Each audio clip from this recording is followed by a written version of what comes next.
ఈ back pain, neck pain దీనికి మందులు వాడుతూ ఉంటాం మనం. మందులు వాడుకునే దానికన్నా కూడా మన వంటింట్లో ఉండేటువంటి పదార్థాలతో వాడుకుంటే తగ్గుతుందని మనం చెప్తున్నాం కదా. సో దీనికి ఈరోజు ఒక చిన్న చిట్కా చెప్తాను. మన వంటింట్లో ఉండేది బియ్యపిండి తీసుకోవచ్చు.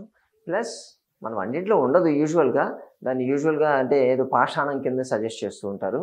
దత్తుర అంటే ఉమ్మెత్త. ఈ ఉమ్మెత్త చెట్టును పట్టుకోవాలి. అంటే ఎక్కడ ఖాళీ ప్లేసుల్లో ఉన్నా కానీ ఉమ్మెత్త చెట్టు దొరుకుతూ ఉంటుంది, ఇబ్బంది ఏం లేదు. సో ఆ ఉమ్మెత్త చెట్టు దాని ఆకులు కావాలి మీకు. ఈ ఉమ్మెత్త ఆకుల్లో ఈ ఉమ్మెత్త ఆకుల్లో స్కోపోలమిన్, హయోసియమైన్ అని చెప్పి 2 ఆల్కలాయిడ్స్ ఉంటాయి. ఈ ఆల్కలాయిడ్స్ ఏం చేస్తాయంటే మనము ఎక్కడ అప్లై చేస్తే అక్కడ బ్లడ్ సర్క్యులేషన్ బాగా పెంచుతాయి. ఉన్నటువంటి దానివల్ల ఏమవుతుందంటే అక్కడ నుంచి ఉన్నటువంటి టాక్సిన్స్ ఏవైతే ఉంటాయో అవి డ్రైన్ అయిపోతే యూజువల్గా మనకి ఎక్కడైనా పెయిన్ వచ్చిందంటే అక్కడ లాక్టిక్ యాసిడ్, మెలిక్ యాసిడ్ అని పూలింగ్ అవుతూ ఉంటుంది. ఆ పూల్ని డ్రైన్ చేయాలి. దానికి ఇవి బాగా పనిచేస్తాయి. ప్లస్ మజిల్ రిలాక్సెంట్ లాగా కూడా పనిచేస్తాయి. మజిల్ టైట్గా ఉంటుంది కదా, ఎక్కడైతే అప్లై చేస్తామో అక్కడ కొంచెం హీట్ కూడా ప్రొడ్యూస్ చేస్తాయి.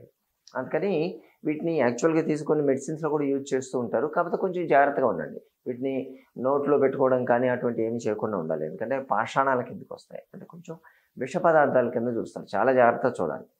మనకు కావాల్సినటువంటి ఉమ్మెత్త ఆకులు అవి తీసుకొని వచ్చి ఒక నీట్గా కడిగేసేయండి. ఆ దుమ్మ ఎంత ఉంటుంది బయట ఉంటుంది కాబట్టి దానికి మనం కావాల్సింది బియ్యపిండి. సో దంచినటువంటి బియ్యపిండి, దానికి ఈ ఉమ్మెత్త ఆకులు 2 కలిపి నూరాలి. కొంచెం మిక్సీలో మాత్రమే వేద్దండి ఖచ్చితంగా. అది నూరితేనే దాంట్లో ఉండేటువంటి మనం చెప్పుకున్నటువంటి ఆల్కలాయిడ్స్ వచ్చి దాంతో బియ్యపిండితో కలుస్తాయి. కలిసి ఒక పేస్ట్ లెక్క అవుతుంది. ఈ పేస్ట్ని ఎక్కడైతే మీకు నొప్పి ఉంటుందో అక్కడ పట్టులాగా వేయాలి. అంటే డైరెక్ట్గా ఆ పేస్ట్ని తీసుకొని మెడ దగ్గర, నడుము దగ్గర ఎక్కడైతే నొప్పి ఉందో అక్కడ వేసేసుకోవచ్చు. లేదంటే ఒక కాటన్ క్లాత్ తీసుకొని దానికి ఈ పేస్ట్ పూసేసేయండి. పేస్ట్ పూసి దాన్ని ఎక్కడైతే మీకు నొప్పి ఉందో అక్కడ పెట్టేసేయండి. అంటే దాని మీద కావాలంటే ఒక పొడి బట్ట కూడా చుట్టవచ్చు.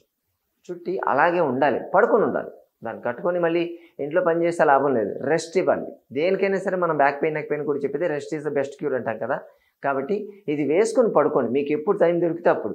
ఇది ఆరేదాకా పడుకోండి. ఫ్యాన్ కింద కానీ మీరు కానీ పడుకోగలిగితే కొంత అది ఆరిపోతూ ఉంటుంది. ఆరే కొద్దీ మీకు అక్కడ ఉన్నటువంటి నొప్పిని అది లాగేస్తూ ఉంటుంది, మీకే నొప్పి తగ్గుతూ ఉంటుంది. దీనికి కాకపోతే ఇది ఒకసారి వాడిన తర్వాత పడేయాల్సిందే. మళ్ళీ వాడుకోవడానికి అది పనికి రాదు.